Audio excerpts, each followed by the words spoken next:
pour la suite. Est-il possible de faire un doctorat sans choisir l'option doctorat en troisième année? Quel avantage apporte cette option?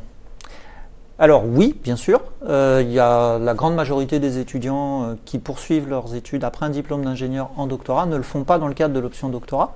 Alors déjà pour une raison simple, c'est qu'elle n'existe que depuis 3-4 ans. Donc voilà. On a un petit peu plus de 10% de nos étudiants qui poursuivent par un doctorat, ce qui est significatif finalement.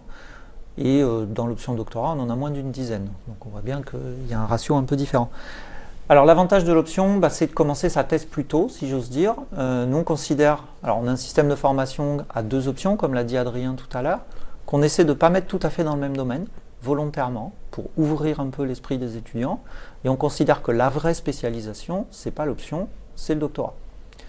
Du coup, quelqu'un qui veut faire un doctorat dans un domaine donné, il fait une deuxième année dans une option, et puis il continue en troisième année plus ou moins alors, dans le même domaine, et non pas il commence sa thèse, parce que d'abord on n'a pas le droit, et puis c'est pas tout à fait ça, il s'initie vraiment plus au domaine de sa thèse, et puis ce qui lui permet de commencer un doctorat de manière, je dirais, dans les meilleures conditions après.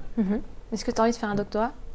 J'y ai pensé, assez sérieusement, mais finalement, après avoir testé la recherche fondamentale l'année dernière en option santé, lors de mon stage, et après avoir testé la recherche plus appliquée à l'industrie avec mon alternance chez Airbus, je pense que je vais continuer avec la recherche plus appliquée à l'industrie, donc plutôt chez Airbus si possible. Ok, très bien.